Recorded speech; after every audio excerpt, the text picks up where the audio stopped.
Good morning all of you. कैसे हैं आप सभी? वेरी गुड बेटा, अच्छे से रहिए। मैं विवेक शर्मा एक बार फिर से आप सभी का अनलॉक द साइंस चैनल पर वेलकम करता हूं। हम +1 की फ़िज़िक्स को डिस्कस कर रहे हैं, जिसमें हम उसका चैप्टर नंबर 1 और यूनिट 1 जो है पढ़ चुके हैं। आज हम चैप्टर 2 जिसका नाम है सिस्टम ऑफ यूनिट्स, उसके बारे में जानेंगे। इसमें हम ऐसा पढ़ेंगे कि हमें एक फ़िज़िकल क्वांटिटी की ज़रूरत क्यों हुई, हमें उसको मेज़रमेंट करने के लिए क्यों रिक्वायरमेंट पड़ी, क्यों नेसेसरी था उसको, या हम ये कह सकते हैं कि एक ऐसी यूनिट हमने क्यों बनाई जो ऑल ओवर वर्ल्ड में सेम हो सबके लिए, या हम कहें कि इनको अथॉरिटी किसने दी कि भाई ये यूनिटें रहेंगी, क्यों की गया ऐसा। तमाम बातें, किन किन यूनिटों को हम मेज़र कर सकते हैं, ये सारी चीज़ें हम इस चैप्टर के अंदर पढ़ेंगे, सिस्टम ऑफ द यूनिट्स। तो चलिए स्टार्ट करते हैं। हमारे इन्वायरमेंट में अपने जो सराउंडिंग चीज़ें हैं उसमें हम बहुत सारी फिज़िकल क्वांटिटीज़ देखते हैं। सपोज कीजिए कि आपके पास कोई ऑब्जेक्ट है, उसमें कोई ना कोई मास होगा, जो वो चलने लगेगा तो वो कोई ना कोई वेलोसिटी से चलेगा। ऐसे ही उसको एक प्लेस से दूसरे प्लेस तक जाने में कोई ना कोई टाइम लगेगा। तो इन सारी बातों का जवाब लेने के लिए हमें कोई ना कोई डायमेंशन, कोई ना कोई स्टैंडर्ड, उसकी टर्म क्या करनी पड़ी, फिक्स करनी पड़ी। तो सबसे पहले हम बातों को स्टार्ट करते हैं फिजिकल क्वांटिटी से। तो what are the physical quantity?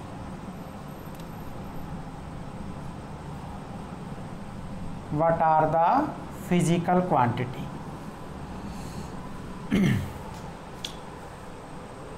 Daily life में एक ऐसी क्वांटिटी जो on the basis of physics concept या फिजिक्स लॉ, फिजिक्स कॉन्सेप्ट और फिजिक्स लॉ के अकॉर्डिंग ही उस इवेंट को हमने क्या किया उसको डिफाइन किया हो, उस फिजिकल क्वांटिटी वो ही अपने आप में एक फिजिकल क्वांटिटी है। यानी कि एक ऐसी क्वांटिटी जिसमें फिजिक्स के लॉ लगे, फिजिक्स के क्या लगे, कॉन्सेप्ट लगे, वो सारी चीज़ें उसमें देखने को मिले, तो ऐसी क्वांटिटी को आप क्या बोलेंगे? Physical quantity. तो आप कहेंगे ए quantity which is described on the basis of physics law and concept, physics law and concepts। एक ऐसी क्वांटिटी जो किसके बेस पर डिफाइन हो, फिजिक्स लॉ और उसके कॉन्सेप्ट पर डिफाइंड हो, तो उसको हम क्या बोल देते हैं? Physical quantities. फिजिकल क्वांटिटीज़ को मेज़र करने के लिए हमें किसकी रिक्वायरमेंट पड़ी? यूनिट्स की रिक्वायरमेंट। तो आप क्या कहेंगे? ए स्टैंडर्ड सिंबल और measurements are, a standard symbol और measurements are chosen for measurement या फॉर ए फिजिकल क्वांटिटी। किसी भी फिजिकल क्वांटिटी को एक स्टैंडर्ड सिंबल से मेज़र करना ही वो उसकी क्या होगी बेटा? यूनिट्स होगी। तो आपको समझना होगा कि फिजिकल क्वांटिटी क्या है। तो फिजिकल क्वांटिटी के बहुत सारे एग्जाम्पल है, मास है, लेंथ है, टाइम है, और इनको मेज़र करने वाली जो स्टैंडर्ड सिंबल है, जैसे मास को हम किस में लिया? किलोग्राम में। तो what is the unit of mass? Kilogram is the unit of mass.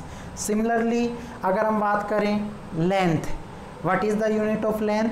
Metre is the unit of length. Similarly we have the time and time is also measured in the second. तो second हुआ, metre हुआ, kilogram हुआ, these are the units. और वाहिल बेटा अपने पास mass, length और time, these are the physical quantities. Understand? चलिए, why we need for measurement of physical quantity। आपको फिजिकल क्वांटिटी मेजरमेंट करने की ज़रूरत क्यों हुई, इस बात को हम डिस्कस कर लेते हैं कुछ पॉइंट ऑफ व्यू से। Why we need for measurement of physical quantity. तो देखिएगा, फिजिकल क्वांटिटी मास, लेंथ और टाइम है, लेकिन बेटा अगर हम इसके सामने कोई रखते हैं, जैसे न्यूमेरिकल वैल्यू रख दे 1 2 3 4, लेकिन 1 2 3 4 क्या है, इसका अप्रोप्रिएट मीनिंग नहीं है। किसी भी फिजिकल क्वांटिटी को डिस्क्राइब करने के लिए न्यूमेरिकल वैल्यू इनफ नहीं है, तो उसके पीछे हमने कुछ स्टैंडर्ड सिंबल रखे, और वो स्टैंडर्ड सिंबल किस नाम से जाने गए, यूनिट के नाम से। तो यहाँ से देखिएगा क्या, ए numerical can not describe about physical quantity identity, physical quantity identity। बेटा किसी भी फिजिकल क्वांटिटी की जो आइडेंटिटी है कि उसकी पहचान क्या है, वो केवल एक न्यूमेरिकल वैल्यू से आप डिस्क्राइब नहीं कर सकते। दूसरी बात ये, a numerical value has undescribed meaning. ध्यान रखिएगा, ये मेन बात है बेटा। किसी भी क्वांटिटी के आगे आप केवल न्यूमेरिकल वैल्यू रख देते हैं 1 2 3 4, तो उस 1 2 3 4 का मतलब सिर्फ एक नंबर है, और नंबर क्या है, किसी भी फिजिकल क्वांटिटी को पूरी तरह से डिस्क्राइब नहीं कर सकता। ऐसे ही अगर आप बात कहें, क्या ए numerical value cannot allow for daily measurements।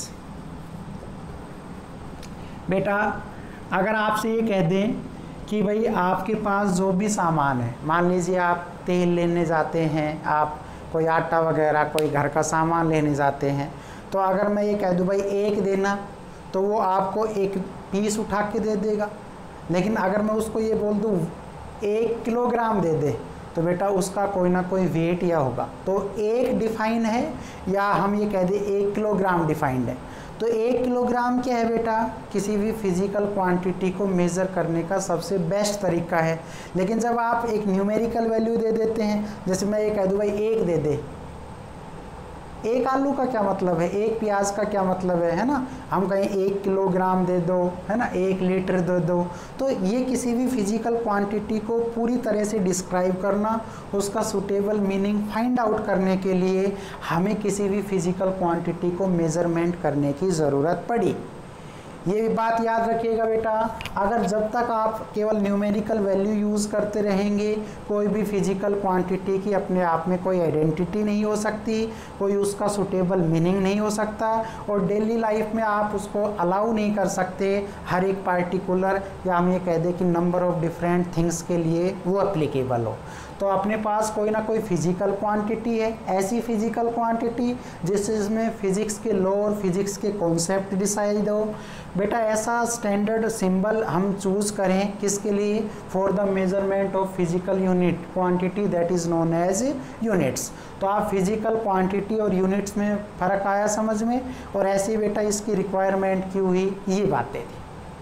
अब हम बात करेंगे कि फिजिकल क्वांटिटी जो है उसको डिफाइन करना, या मैं ये कह दूं कि ऐसी कौन सी संस्था है, ऑर्गेनाइजेशन है, जिसके ने ज़रूरत समझा कि भाई ये सारी अगर बातें हमने इसका सोल्व आउट नहीं किया तो आगे चल के बहुत दिक्कत आई। तो बेटा देखिएगा, मैं एक नाम लिख रहा हूँ,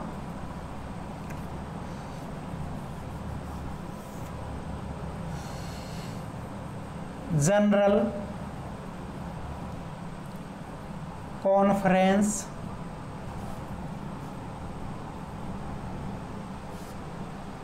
of weights and measures। Measures. General conference of weights and measures, ये बेटा एक ऐसी ऑर्गेनाइजेशन थी जो फ्रांस के अंदर है ना, नियर पेरिस, पेरिस के नज़दीक फ्रांस के अंदर क्या है, एस्टैब्लिश की गई, एक ऐसी स्थापित की गई।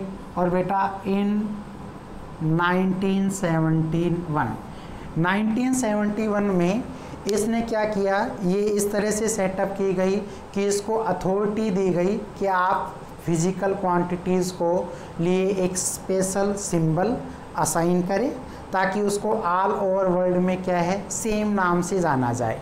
तो बेटा ध्यान रखिएगा, सिस्टम ऑफ यूनिट्स को डिफाइन करने वाला या उनको एक नेम देने वाला, और वो भी कौन सा, स्टैंडर्ड नेम, उस संस्था का क्या नाम है, general conference of weights and measures. ये कहाँ पर है बेटा, फ्रांस के अंदर है, ठीक है, फ्रांस के अंदर ये जो है आपकी संस्था है नियर पेरिस। और 1971 में इसने ज़रूरत समझी कि हमारे पास कुछ ऐसी क्वांटिटीज़ हो जिनको मेज़र करने के लिए स्टैंडर्ड सिंबल हो, ऐसी क्वांटिटीज़ हो जो फिज़िक्स के कॉन्सेप्ट और लॉ से बाहर ना जाए। तो इसने इन्हें डिसाइड किया था। तो ये तो हुई बेटा ऑल ओवर वर्ल्ड की बात। लेकिन अगर इंडिया की बात करें, हमारे देश की, तो in our country standard symbol और word was given by National Physical Laboratory New Delhi. अगर इंडिया की बात करें हमारे देश की, तो इन इंडिया, भारत के अंदर किसी भी फिजिकल क्वांटिटी के लिए स्टैंडर्ड सिंबल कौन डिसाइड करता है, तो आप ध्यान रखिएगा, नेशनल फिजिकल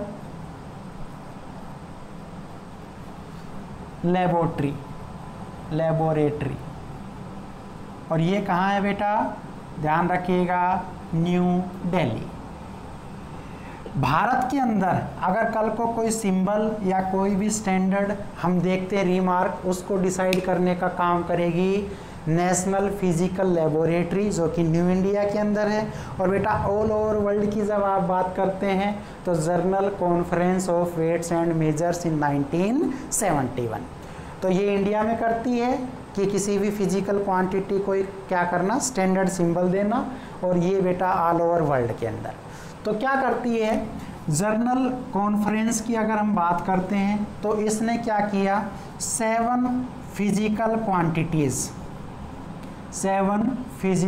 क्वांटिटीज जिसको क्या माना, आप कहेंगे सर आर नोन एज, उसको ये माना बेसिक और फंडामेंटल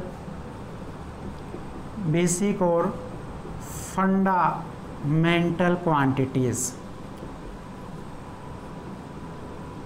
ध्यान रखिएगा बेटा, 1971 से लेकर आज तक टोटल नंबर ऑफ बेसिक और फंडामेंटल यूनिट्स कितनी है, 7।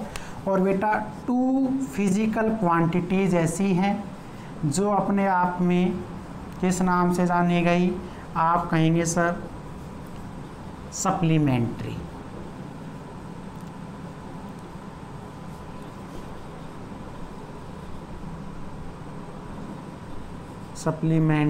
क्वांटिटीज। ये बात ध्यान रखिएगा, 2 फिजिकल क्वांटिटी ऐसी है जिसको हम सप्लीमेंट्री क्वांटिटी के नाम से जानेंगे। 7 ऐसी फिजिकल क्वांटिटी है जिसको हम बेसिक या फंडामेंटल कहेंगे। और ऐसी फिजिकल क्वांटिटीज़ जो किसकी हेल्प से ऑब्टेन की गई हो, बेसिक या फंडामेंटल, उनको हम किस नाम से जानेंगे, आप कहेंगे सर ड्राइव्ड यूनिट्स। तो derive units are obtained with help of physical quantities या fundamental quantities।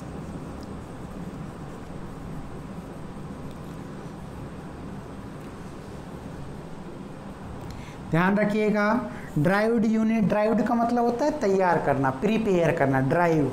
तो ये वर्ड जो ड्राइव है ये किसकी हेल्प से होगा बेटा? फंडामेंटल। मतलब 7 फिजिकल क्वांटिटीज़ ऐसी होंगी बेसिक जिनकी हेल्प से हम नई क्या करेंगे? यूनिट या फिजिकल क्वांटिटी तैयार करेंगे। तो जो नई तैयार होगी उसको तो हम ड्राइव के नाम से जान देंगे। ये जो 2 फिजिकल क्वांटिटीज़ है ये सप्लीमेंट्री है, ना तो ये किस पे डिपेंड करेगी? ड्राइव यूनिट्स पर, और ना ही बेटा किस पर डिपेंड करेगी? बेसिक और फंडामेंटल। तो जो अपने आप में इंडिपेंडेंट है वो तो कितनी क्वांटिटी है? 2। जो बेटा बेसिक हमारी नेचर में सराउंडिंग में मिल जाती है वो टोटल कितनी है? 7। और बेटा with the help of basic और fundamental we prepare new quantity that is known as drive unit. तो ड्राइव यूनिट बेटा बहुत सारी हैं। तो ये बात आप छोटी सी याद रखेंगे कि वर्ल्ड के अंदर सिस्टम ऑफ यूनिट बनाने वाली जो ऑर्गेनाइजेशन है वो कौन सी है? General conference of weights and measures. तो ये कहाँ पर है? फ्रांस के अंदर है बेटा, नियर पेरिस। इन इंडिया के अंदर जो सिंबल हैं किसी भी स्टैंडर्ड वो national Physical Laboratory New Delhi जो है डिसाइड करती है। तो एक बार इसका आप ले लें। अब बेटा इनको हम डिटेल्ड में पढ़ेंगे, यही है इस चैप्टर के अंदर। आई होप आप समझ गए होंगे। तो जल्दी से इसको नोट कीजिए। चलिए बेटा अब देखते हैं कि वो 7 ऐसी कौन कौन सी क्वांटिटी हैं फिजिकल या बेसिक जो हमारी नेचर या हमारी सराउंडिंग में आसपास हैं। तो बेटा इधर देखिए, यहाँ पे हम लिख रहे हैं बेसिक और फंडामेंटल क्वांटिटीज। ऐसे ही बेटा यहाँ पर हम उसको क्या नाम देंगे? That is prefix. और बेटा उन यूनिटों को मेजर करने के लिए, या मैं ये कह दूँ भाई यूनिट्स और सिंबल्स।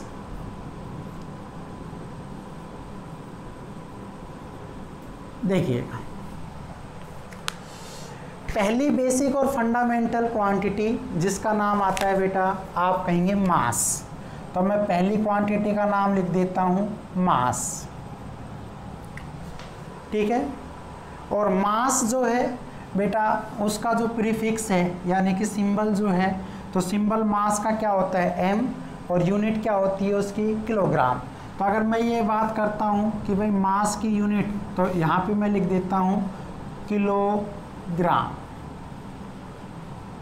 ठीक है। तो यहाँ पे देखिएगा यूनिट तो क्या लिख दिया हमने?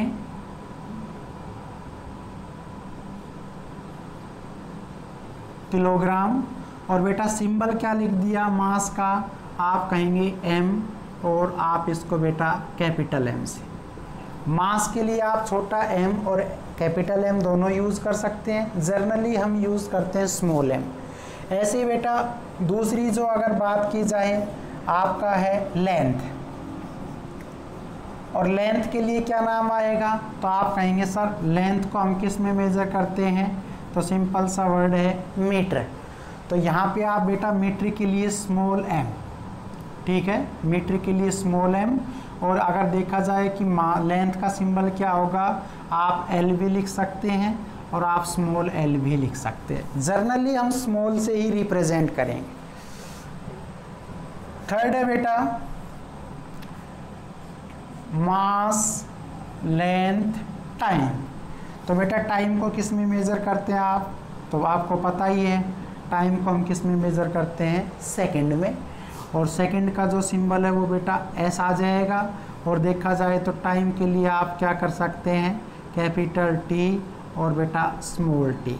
लेकिन हम आपको बताएंगे कि कब हमने कैपिटल पार्ट क्यों नहीं लिए, इसको लिखने का क्या है, कोई ना कोई रूल रेगुलेशन है जो इसके बाद हम डिसाइड करेंगे। फोर्थ है बेटा टेम्परेचर। टेम्परेचर, और टेम्परेचर को हम किस में मेज़र करते हैं? तो आपको पता ही है टेम्परेचर का एक्चुअल में जो यूनिट है वो क्या होता है? केल्विन। और केल्विन के लिए बेटा के, टेम्परेचर के लिए आप यूज़ कर सकते हैं क्या? स्मॉल टी या कैपिटल टी। तो यहाँ पे भी मैंने टी और यहाँ पे भी t। अभी बताएंगे ऐसा क्यों हो रहा है। फिफ्थ अगर हम बात करें इलेक्ट्रिक करंट,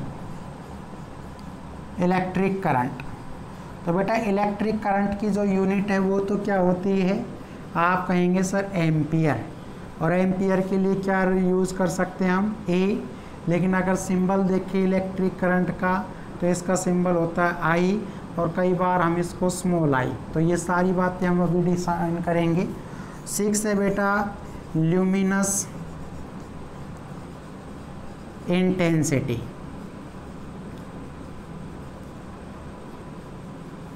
इसको हम किस में करेंगे, कैंडेला, कैंडेला। और बेटा कैंडेला का जो सिंबल है वो CD होगा, ठीक है। और इसको हम लिखना चाहें ल्यूमिनस इंटेंसिटी को तो आप पूरा वर्ड लिख सकते हैं कैंडेला।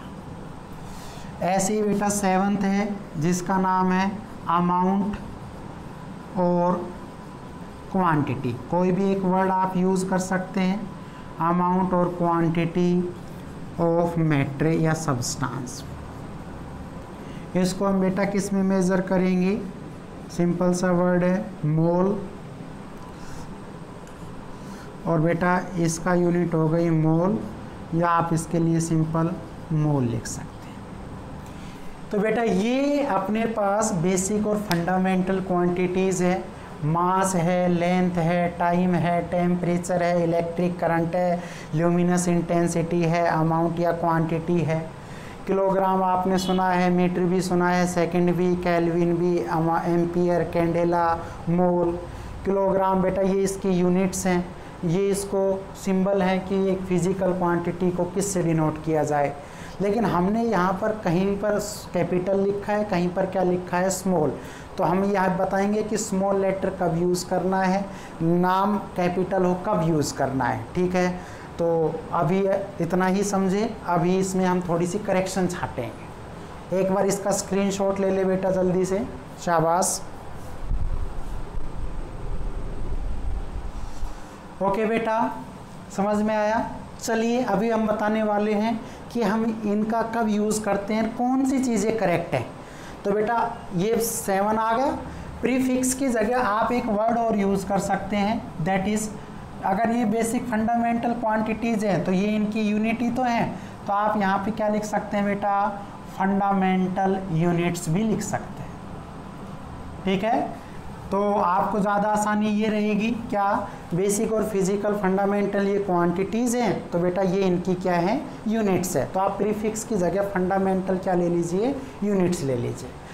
अब बात कर लेते हैं कि कहाँ पर कुछ रूल हैं यूनिट को लिखने के। तो देखिए बेटा यहीं पे हम डिस्क्राइब कर देते हैं, बहुत इंपॉर्टेंट बात है बेटा, ध्यान से देखिएगा। Rule of writing of units, units को लिखने के क्या रूल हैं बेटा, वो ध्यान से समझिए। हम एक फिजिकल क्वांटिटी ले लेते हैं कोई भी, जैसे अगर हम कहें कि अपने पास एक फिजिकल क्वांटिटी है जिसका नाम है फोर्स, और बेटा फोर्स की जो यूनिट है वो एक्चुअल में क्या होती है, न्यूटन। तो अगर मैं आपसे कहूँ कि न्यूटन को ऐसे लिखें या फिर ऐसे लिखें, तो ध्यान से देखिएगा, यूनिट हमने लिख दिया न्यूटन या न्यूटन, इनमें से कौन सा सही है। तो आप ध्यान से देखिएगा, फोर्स की जो यूनिट है बेटा वो न्यूटन तो होती है, लेकिन याद रखिएगा कि यूनिट लिखते समय जो यूनिट का फर्स्ट क्या होता है, लेटर, वो कभी भी आपका कैपिटल नहीं हो सकता। ये बात आप ध्यान रखिएंगे। आप कहेंगे first letter of unit is never, first letter of unit is never a capital letter, never in capital form. ध्यान रखिएगा बेटा, ये आपका गलत तरीका है, ये आपका बिल्कुल सही तरीका है। तो अगर मैं यहाँ पे लिखता हूँ कि भाई किलोग्राम कौन सा सही है, ये केजी वाला सही है बेटा या ये केजी वाला सही है। तो ध्यान रखो यहाँ पे मेरा जो के लिखने का मीनिंग है बेटा वो स्मॉल ही है। तो अगर मैं कहूँ कि ये, तो अगर आपको ऐसी दिक्कत आ रही है तो आप ऐसे कर ले। तो यूनिट का हमेशा जो पहला लेटर होगा वो कभी भी क्या नहीं हो सकता, कैपिटल नहीं हो सकता, हमेशा क्या होगा, स्मॉल। चाहे साइंटिस्टों का नाम हो तो भी क्या फ़र्क पड़ता है, या नॉर्मल नेम हो तो भी क्या फ़र्क पड़ता है, आप कभी भी यूनिट का पहला जो लेटर है वो कैपिटल कभी नहीं लिखेंगे। ये आपका पहला है, पहला रूल समझ में आया। दूसरा रूल देखिएगा बेटा, अगर मैं ये कहता हूँ कि जो first letter of unit is never a capital, तो बेटा यहाँ पे आप देखिए first symbol of scientist name is always in capital letter। ये बात बहुत अच्छी है बेटा कि हम नाम तो उसका पूरा क्या नहीं लिख पाए, आप कहेंगे सर हम कभी उसका नाम कैपिटल में नहीं लिख पाए, लेकिन जब हमने उसको सिंबल असाइन किया उस नाम से, जैसे मैंने कहा न्यूटन, हमने कैसे लिखा बेटा, ऐसे लिखा, लेकिन न्यूटन का नाम कैसे लिखा जाएगा, तो आप इसके लिए कौन सा असाइन करेंगे, कैपिटल एन। तो आप सिंबल तो क्या दे सकते हैं बेटा, कैपिटल दे सकते हैं, लेकिन जब आप पूरी टर्म लिखेंगे तो वो आपकी कभी भी उसमें फर्स्ट लेटर आपका कैपिटल नहीं होगा, फर्स्ट लेटर आपका स्मॉल होगा, जबकि उसके लिए जो साइंटिस्ट का नेम है उस नेम का जो फर्स्ट लेटर है वो हमेशा क्या होगा, क्या। जैसे मैं बात करता हूँ कि एम्पियर, तो करंट को डिफाइन करने वाला कौन था, एम्पियर। तो बेटा एम्पियर तो हमने स्मॉल लिखा, लेकिन ए जो आएगा वो हम हमेशा कैसा यूज़ करते हैं, कैपिटल। तो ध्यान रखिएगा, ये आपका रूल नंबर 2 है बेटा, ठीक है।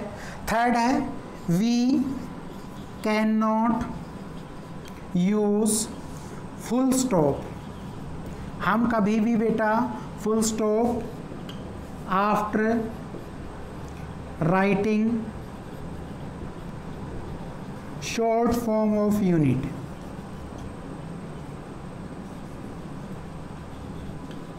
हम कभी भी जब एक यूनिट को लिखते हैं बेटा उसके शॉर्ट फॉर्म में भी, तो उस शॉर्ट फॉर्म के बाद हम क्या नहीं लगाएंगे, फुल स्टॉप। जैसे जर्नली बात करें हम कि बेटा बीए है, तो बीए में हमने बैचलर, तो बैचलर तो पूरा वर्ड था, लेकिन यहाँ पे हमने क्या लिख दिया, बी डॉट। तो ये तो दूसरी बातें हैं, लेकिन हम बात कर रहे हैं फिजिक्स की, तो जब हम कभी भी एक फुल स्टॉप कभी भी यूज़ नहीं करेंगे। जैसे मैं आपसे कह दूँ एम मिलीमीटर, हम कह दे बेटा सेंटीमीटर, तो हम ऐसे लिख सकते हैं मैथ में सेंटीमीटर, लेकिन जब हम फिजिक्स की बात करेंगे तो ये आपका बिल्कुल गलत तरीका है बेटा, सेंटीमीटर को क्या लिखेंगे, cm। ये सेंटीमीटर है, लेकिन मैथमेटिक्स में आप देखते होंगे c.m। अगर ऐसी बात करें बेटा किलोमीटर, तो अगर आपसे कहे किलो और ये हो गया मीटर, तो ये तो बहुत ही गलत तरीका है बेटा। तो सबसे पहले क्या आएगा आपका, छोटा के आएगा बेटा, और अगर फुल स्टॉप लगाएं m तो भी ये बेटा गलत तरीका है फिजिक्स के अंदर। तो हम क्या करेंगे बेटा, किलोमीटर और फिर उसके बाद m, तो किलोमीटर के बीच में बेटा कभी भी फुल स्टॉप नहीं आएगा, भले ही आप उस क्वांटिटी को या उसको एक स्टैंडर्ड जो हमने सिंबल लिया है उसको शॉर्ट फॉर्म में लिख रहे हैं। ऐसे बेटा हम कहेंगे we can not use plural form of units. बेटा हम कभी भी फिजिक्स में जो सिंबल यूज़ करते हैं उसमें हम कभी भी उसको प्लूरल फॉर्म नहीं लगाएंगे। कहने का मतलब है कि किलोमीटर ठीक है, जैसे मैं कह दूँ 20 किलोमीटर्स, तो बेटा ये बात सही है, गलत है, एक तो इसमें फुल स्टॉप आ गया, एक इसमें एस लग गया, नहीं लिखेंगे ऐसे। हम क्या लिखेंगे, 20 किलोमीटर, ये सही है बेटा। अगर आप इसको ऐसे लिख देते हैं 20 किलोमीटर्स, ये आपका बिल्कुल गलत तरीका है। तो यूनिट को लिखने के लिए हमने कुछ रूल रेगुलेशन जाने, उसके बेस पर ही हम उस यूनिट को लिखेंगे बेटा। फर्स्ट लेटर आपका किसी भी यूनिट का क्या नहीं होगा, कैपिटल नहीं होगा, चाहे वो किसी साइंटिस्ट के नाम से हो या वैसे हो। जैसे लेंथ की यूनिट क्या होती है बेटा, मीटर। तो अगर मैं कहूँ कि मीटर है तो मीटर तो हमने लिख दिया, लेकिन अब इसके लिए हम छोटा m, क्यों? क्योंकि ये किसी साइंटिस्ट के नेम पर नहीं रखी गई है, इसलिए हमने नाम भी स्मॉल में लिखा और इस सिंबल को भी हमने क्या दिया, स्मॉल लेटर ही लिखा। लेकिन जब यूनिट किस नाम से आ जाए, किसी साइंटिस्ट के नेम से आ जाए, तो आप हमेशा ध्यान रखिएगा, लिखेंगे तो उसको हमेशा स्मॉल में, लेकिन जब उस साइंटिस्ट के नाम को जब असाइन करेंगे तो हमेशा कैपिटल लेटर होगा। ऐसे ही बेटा हम कभी भी फुल स्टॉप यूज़ नहीं करेंगे जब किसी भी यूनिट को हम शॉर्ट फॉर्म में शो करते हैं। अगर बेटा आप क्या करेंगे, कोई भी प्लूरल फॉर्म भी सिंबल या यूनिट की यूज़ नहीं करेंगे। ये सारे तौर तरीके हैं, इनको आप फॉलो करते हुए इसमें से आप करेक्ट या इसमें से आप करेक्ट छांट सकते हैं कि कौन सा है। तो ध्यान रखिएगा बेटा, एम्पियर जो है वो बेटा एक सिंबल है। एम्पियर जो है वो क्या है कि सिंबल है, और वो भी एक साइंटिस्ट के नेम पर है, तो हमने लिख दिया कैपिटल ए। अगर मुझे इसको पूरा लिखना होता तो मैं एम्पियर को ऐसे नहीं लिखता बेटा, एम्पियर को मैं कैसे लिखता, स्मॉल ए में लिखता। आई होप आप समझ गए होंगे। तो नाम हमेशा पूरा स्मॉल में होगा, जब सिंबल साइंटिस्ट के नेम से हो तो ही कैपिटल आएगा, अदरवाइज स्मॉल। उनके बीच में फुल स्टॉप नहीं आ सकता, वो कभी प्लूरल फॉर्म में भी नहीं हो सकते। तो आई होप आज का वीडियो आपको समझ में आया होगा बेटा। हमने ये सारी बातें आपके डाउट को क्लियर करने के लिए लिखी है। अब आप अपने तरीके से बता सकते हैं, मास है बेटा, तो मास के लिए स्मॉल एम या कैपिटल एम, स्मॉल एम। ऐसे बेटा किलोग्राम कैपिटल आएगा या स्मॉल, स्मॉल। तो ऐसे ही आप इसमें से बिल्कुल करेक्ट कर सकते हैं। आज के इस वीडियो को बेटा हम यहीं पर रोकेंगे, ठीक है। अगले वीडियो में हम आपको फिर मिलेंगे, तब तक के लिए थैंक यू। आई होप बेटा आप समझ गए होंगे। Thank you and bye bye.